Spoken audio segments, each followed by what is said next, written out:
Oke, selamat datang di Mediocre Review, review makanan tanpa gimmick. Sekarang saatnya nyicipin kantin yang katanya jadi andalan mahasiswa di sekitaran Tangsel atau Tangerang Selatan, yakni kantin Chinese food atau Kancin. Ini gua ke cabang yang di Gading Serpong ya. Porsinya sih emang kelihatan jumbo di video-videonya orang-orang, tapi enak apa enggak sih sebenarnya? Pertama, gue beli nasi goreng babi lapcong dengan ukuran yang kecil ya, karena gue cuma makan berdua. Dari bentuk sih kelihatannya oke lah, tapi pas dimakan, aduh. Yang pertama, nasinya ini benyek, jadi kebanyakan minyaknya. Dan nggak ada wok hei sama sekali. Terus rasanya juga monoton sekali. Hanya ada rasa asin, nggak ada rasa gurih atau rasa manis. Lapcongnya ini standar rasanya. Cuman ini irisan babinya kacau sialotnya. Sama sekali nggak nikmat digigit. Rasanya kayak daging babi low grade ya. Menurut gue, menu ini cuma ketolong di porsinya aja yang jumbo.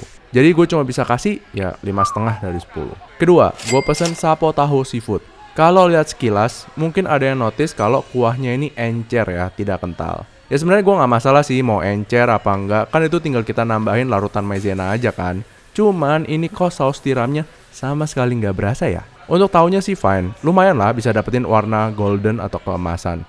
Lalu yang gue bingung lagi adalah isiannya kok mostly sayur-sayuran yang hijau aja nih. Biasa kan sapo tahu tuh masih ada wortelnya ya dan banyak bawang bombaynya. Ini kayak kebanyakan caisim sama sawi putihnya. Tapi ya udahlah, untuk cumi dan udangnya standar. Jadi gue cuma bisa kasih 5,75 dari 10. Ketiga, gue pesan juga hot plate kangkung cah sapi. Gimana ya? Daging sapinya sih oke lah, nggak alot, maksudnya bisa digigit lah. Tapi emang berasa kalau misalnya pakai baking soda ya, biar daging sapinya rada empuk. Tapi nggak apa-apa lah. Kangkungnya juga oke, matangnya pas. Cuman lagi-lagi, rasanya kok nggak ada ya. Nggak ada rasa yang keluar. Ini saus tiramnya tidak keluar sama sekali. Ataupun ini juga nggak pakai tauco gitu. Jadi kayak ini sebenarnya rasa apa? Rasanya sangat plain, kayak cuma dikasih garam doang. Jadi sangat kurang rasa. Sayangnya gue cuma bisa kasih 6 dari 10. Keempat, gue beli muntahu babi. Dan porsinya sih gede banget ya ini. Tapi sayangnya tahunya pakai tahu Cina biasa. Yang kalau misalnya kalian terbiasa mengolah tahu Cina, ya ada rasa asamnya sedikit. Jadi kalau misalnya dijadiin muntahu gini, yang mostly direbus, jadi rasa asamnya lumayan berasa. Terus daging babinya ini sama ya, alot. Meski jumlah dagingnya nggak sebanyak itu, jadi tidak begitu mengganggu lah. Rasa kuahnya ini kurang rasa gurih dan rasa mericanya. Jadi kembali lagi, rasanya hambar. Jadi ya gue kasih 6 dari 10 aja. Overall, Kancin ini emang porsinya gede atau jumbo. Harganya juga ya oke lah di bawah Resto Mandala tentunya. Ataupun resto-resto Chinese food yang ada di mall ya. Tapi rasanya nih gimana ya?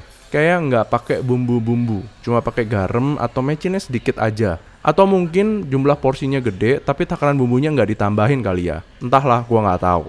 Gue pribadi sih kurang merekomendasikan datang ke sini meski porsinya besar. Soalnya standar minimum kenikmatan Chinese foodnya kurang dapet buat gua ya. Bahkan gua sendiri lebih suka rasa makanan resto Chinese food yang halal tapi lebih sedap dan gurih rasanya. Ketimbang yang ada B2-nya cuma rasanya subpar. Itu aja review dari gua, semoga bermanfaat. Kabarin gua harus review makanan apa lagi. Jangan lupa like, subscribe, komen, dan ciao.